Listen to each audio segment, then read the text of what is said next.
Bapak, Ibu, dan saudara yang terkasih di dalam Tuhan Yesus Kristus, selamat pagi, salam, Tuhan memberkati kita semua. Kita berjumpa lagi dengan ibadah awal pekan kali ini. Namun sebelum ibadah dimulai, mari kita berdoa terlebih dulu. Kami antarkan. Bapa di surga, kami mengucap syukur pagi ini Kau berikan kami kesempatan seluruh rekan kerja kami di Panti Waluyo untuk menerima renungan pagi atau ibadah pagi mengawali pekan kerja kami saat ini. Ini sebagai bentuk sapaan Tuhan dan perhatian Tuhan kepada kami, sehingga firman yang akan kami dengar akan menjadikan dasar dalam kami memberikan pelayanan satu pekan ke depan. Kiranya Tuhan hadir memampukan kami untuk bisa mengerti akan kehendak-Mu, dan bahkan kami dimampukan untuk mewujud nyatakan firman itu di dalam setiap pelayanan kami satu minggu ke depan. Terima kasih Tuhan, kami serahkan jalannya ibadah ini dari awal sampai akhir ke tangan kuasa Tuhan. Amin. Bapak, Ibu, dan saudara yang terkasih di dalam Tuhan Yesus Kristus, pagi ini temanya sangat menarik sekali, yaitu mengasihi diri, atau kalau boleh saya tambahkan, mengasihi diri sendiri. Nah, supaya kita paham sebenarnya siapa atau diri kita sendiri itu, dan bagaimana kita menghargai diri kita sendiri itu, dan mengapa kita harus mengasihi diri kita sendiri. Untuk itu saya mengambil referensi ayat dari Alkitab yang lumayan banyak, ada 6 item. Karena ini menurut saya menjadi satu kesatuan yang akan menyatukan pemahaman kita tentang bagaimana kita mengasihi diri kita sendiri. Baik, kita mulai yang pertama dari Mazmur 139 ayat 13 sampai dengan 15. Sebab Engkaulah yang membentuk buah pinggangku, menenun aku dalam kandungan ibuku. Aku bersyukur kepadamu oleh karena kejadianku dahsyat dan ajaib. Ajaib apa yang Kau buat, dan jiwaku benar-benar menyadarinya. Tulang-tulangku tidak terlindung bagimu ketika aku dijadikan di tempat yang tersembunyi, dan aku direkam di bagian-bagian bumi yang paling bawah. Kemudian Efesus 2 ayat 10. Karena kita ini buatan Allah, diciptakan dalam Kristus Yesus untuk melakukan pekerjaan baik yang dipersiapkan Allah sebelumnya. Ia mau supaya kita hidup di dalamnya. Disambung 1 Korintus 6 ayat 19. Atau tidak tahukah kamu bahwa tubuhmu adalah bait Roh Kudus yang diam di dalam kamu? Roh Kudus yang kamu peroleh dari Allah, dan bahwa kamu bukan milik kamu sendiri. Disambung lagi Yohanes 3 ayat 16-17. Karena begitu besar kasih Allah akan dunia ini, sehingga Ia telah mengaruniakan anak yang tunggal, supaya setiap orang yang percaya kepadanya tidak binasa, melainkan beroleh hidup yang kekal.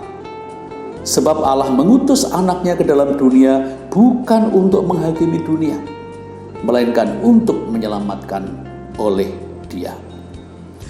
Yohanes 15 ayat 9. Seperti Bapa telah mengasihi aku, demikianlah juga aku telah mengasihi kamu.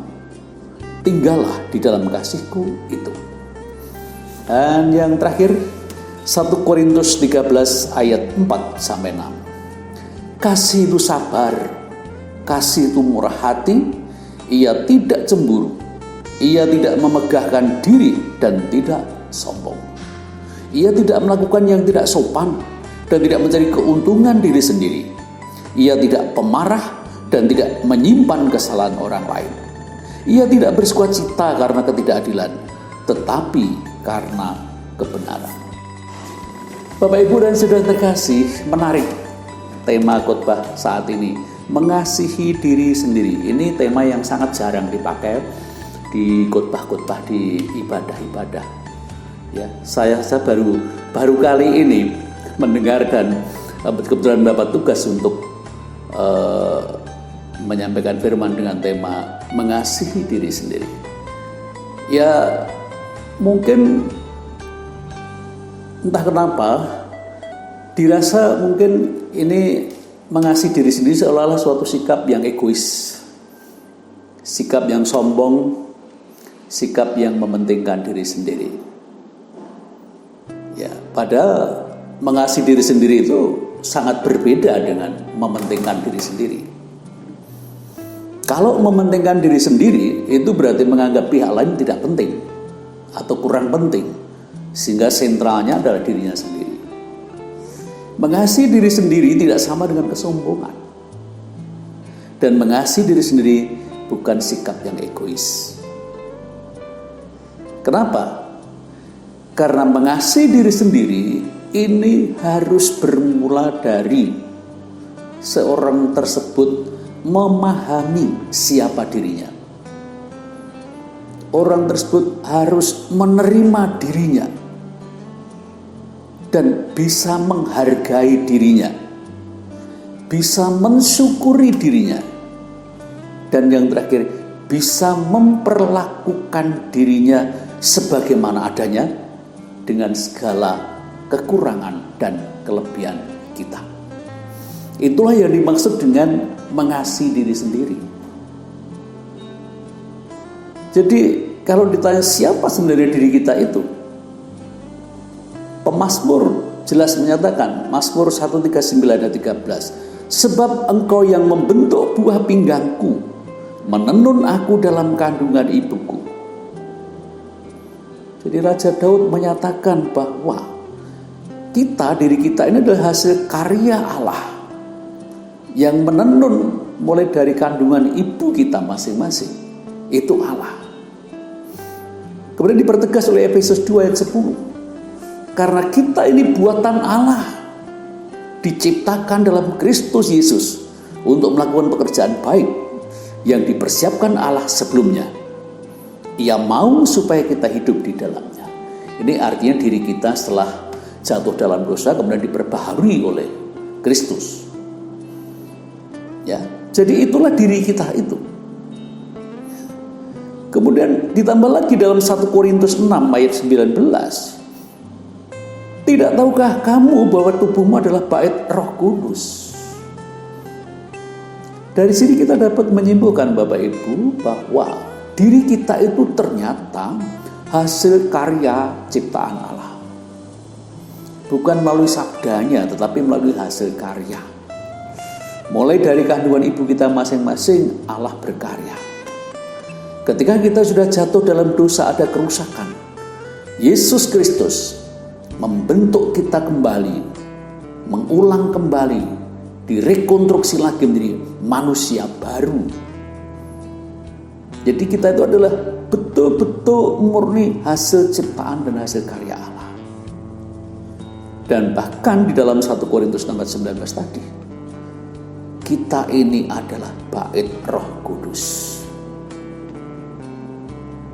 Inilah mengapa kita harus mengasihi diri sendiri.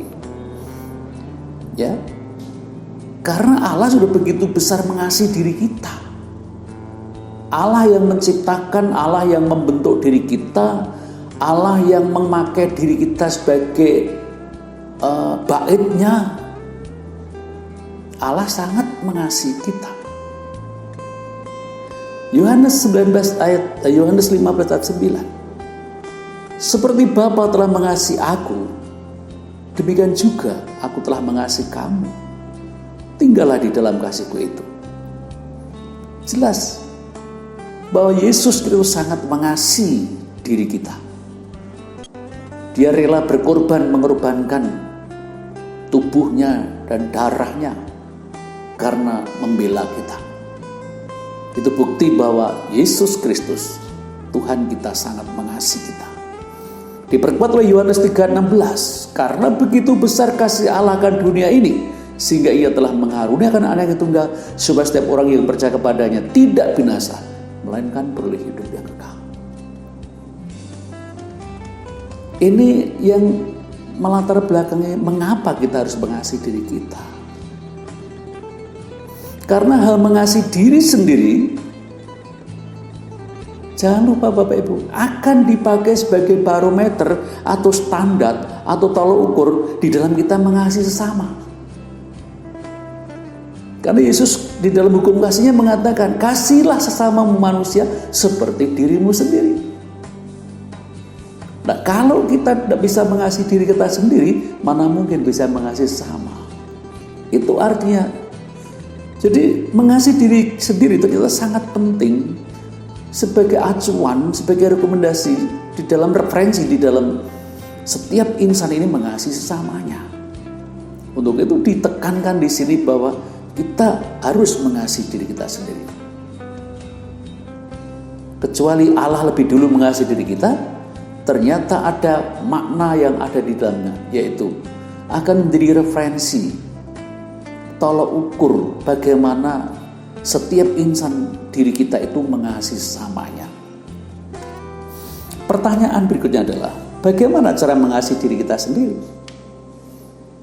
Di dalam 1 Korintus 13 ayat 4, kasih itu sabar, kasih itu murah hati, ia tidak cemburu, ia tidak memegahkan diri dan ia tidak sombong. Ia tidak melakukan yang tidak sopan dan tidak mencari keuntungan diri sendiri. Ia tidak pemarah dan tidak menyimpan kesalahan orang lain. Ia tidak bersukacita karena ketidakadilan, tapi karena kebenaran. Dari sini jelas bahwa cara mengasihi diri sendiri adalah melalui sikap kehidupan kita yang sabar. Ya, karena orang yang tidak sabar, mohon maaf, orang yang berangasan, orang yang mudah emosinya memuncak begitu, ini akan berdampak negatif terhadap kondisi tubuhnya. Ya, jantungnya berdebar, nafasnya mungkin sampai sesak. Nah, ini kalau terulang-ulang, ya jelas akan berdampak negatif buat tubuhnya. Di situ indikator bahwa sebenarnya kita kurang mengasihi diri kita sendiri. Untuk itu, supaya kita mengasihi diri kita sendiri, kita harus sabar. Demikian juga kita harus murah hati. Orang murah hati itu adalah orang yang mudah memaafkan, mudah memahami pihak lain, tidak mudah menyalahkan orang lain. Kalau tahu orang lain salah pun tidak akan dihakimi dan tidak disalahkan, tapi akan diampuni. Ini saya kira kunci-kunci untuk kita itu bisa mengasihi diri kita sendiri. Ya. Kemudian dalam Efesus 4 ayat 2, hendaklah kamu selalu rendah hati, lemah lembut, dan sabar sama. Orang rendah hati itu adalah sebagai gambaran bahwa orang itu mengasihi dirinya sendiri. Karena orang yang rendah hati akan punya nilai tinggi di depan sesamanya. Banyak orang yang akan berikan apresiasi, akan sungkan, segan. Ya, di situ berarti orang itu bisa menghargai dirinya sendiri. Tapi kalau orang itu, mohon maaf, ya sombong, tidak mudah untuk bisa mengenali orang lain, tidak mudah untuk memahami orang lain, kurang bisa menghargai orang lain, ya sebenarnya dia sendiri kurang bisa menghargai dirinya sendiri. Karena melalui sikapnya itu, orang itu nilainya turun. Nah, Bapak Ibu yang terkasih di dalam Tuhan Yesus Kristus, menarik sekali. Jadi mengasihi diri sendiri harus diawali bahwa diri kita itu paham betul, kenal betul siapa atau diri kita. Ternyata diri kita itu adalah hasil buah karya Allah. Ternyata kita itu adalah, diri kita itu adalah orang yang sebenarnya sudah rusak, jatuh dalam dosa, sudah diperbaharui oleh Kristus.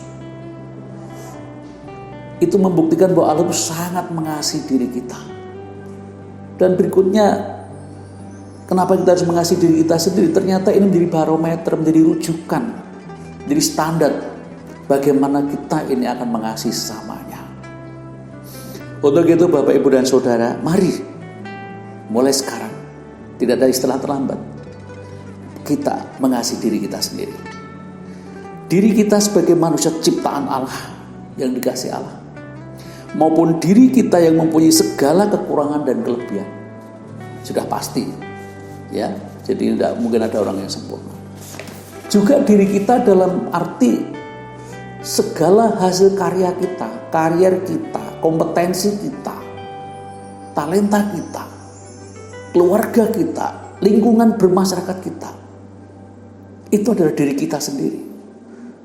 Lingkungan di mana kita bekerja, itulah diri kita sendiri. Nah, orang yang bisa menghargai atau mengasihi dirinya sendiri selaku pribadi, orang bisa menghargai atau mengasihi hasil karyanya atau tanggung jawab yang diberikannya, pekerjaan yang diberikan, keluarga yang diberikan, lingkungan masyarakat yang diberikan. Itu artinya bahwa orang itu bisa mengasihi dirinya sendiri secara utuh. Nah, inilah akan dipakai oleh Allah sebagai tolak ukur sejauh mana kita itu mengasihi diri kita sendiri dan bagaimana sejauh mana kita itu mengasihi sesama kita. Mari kasih yang kita berikan kepada diri kita ini kita pakai sebagai dasar untuk mengasihi orang lain. Karena sesama kita pun di hadapan Allah juga sama seperti diri kita. Mari kita harus terus-menerus belajar untuk mengasihi diri kita sendiri seperti yang Tuhan kehendaki. Dengan demikian, kita pun akan dimampukan untuk mengasihi sesama kita dan tentu mengasihi Tuhan kita. Tuhan memberkati. Amin. Mari kita berdoa. Terima kasih Tuhan, Kau telah membuka mata rohani kami untuk mengerti bahwa diri kami adalah hasil ciptaan Tuhan yang mulia, yang Tuhan sendiri sangat membanggakan dan sangat mengasihi kami. Tetapi kami sering lupa diri dan tidak mengerti bahwa kami belum bisa mengasihi diri kami sendiri. Untuk itu Tuhan, mulai saat ini kami menyerahkan seluruh keberadaan kami ke tangan Tuhan. Roh Kudus kiranya berkarya pada diri kami sehingga kami dimampukan untuk bisa mengasihi diri kami dengan sepenuh hati kami. Dan melalui ini juga kami akan dimampukan untuk mengasihi sesama kami dan mengasihi Tuhan. Terima kasih renungan ini Tuhan akan menguatkan dan mendewasakan iman kami. Jika ada dosa dan kesalahan dalam kami mendengarkan firman Tuhan, kami mohon ampun kepadamu. Semuanya kami mohon di dalam satu nama, Tuhan kami, Yesus Kristus. Amin.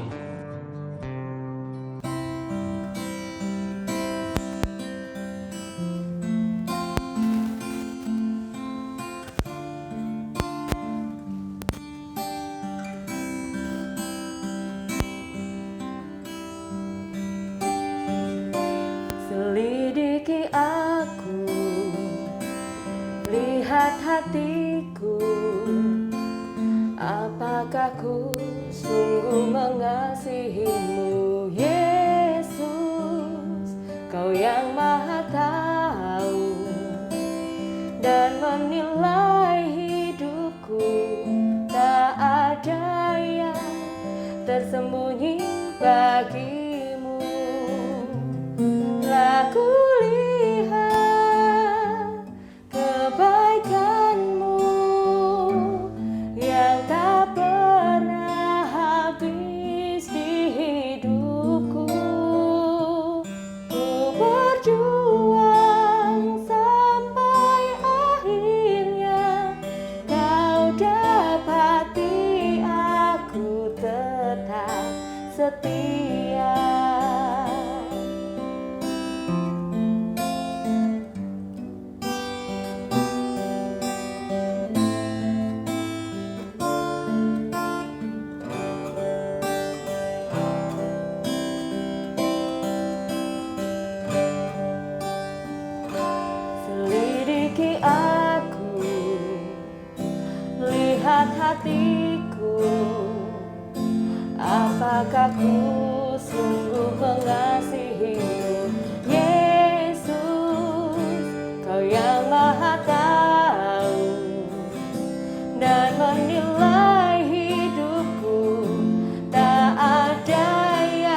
setia.